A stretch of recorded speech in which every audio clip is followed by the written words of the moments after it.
Okay, this video is to show you how to change the guard from one ideal razor to another. Alright, basically, open it up, and what I'm doing is I'm pushing up on this, okay? That opens this up. In other words, close, open, okay? Flip it up.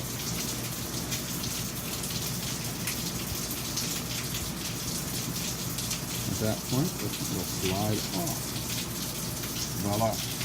And if you have another razor and you're putting it on there, basically, I'm going to have to do it this way. I apologize. But trying to hold the iPad and get this on there is very difficult. So, okay. What I did is I pushed it through there. I'm trying to slide it. Okay, it actually slides pretty easy. So when you're doing it with one hand, there. Once that's up, make sure this is open again.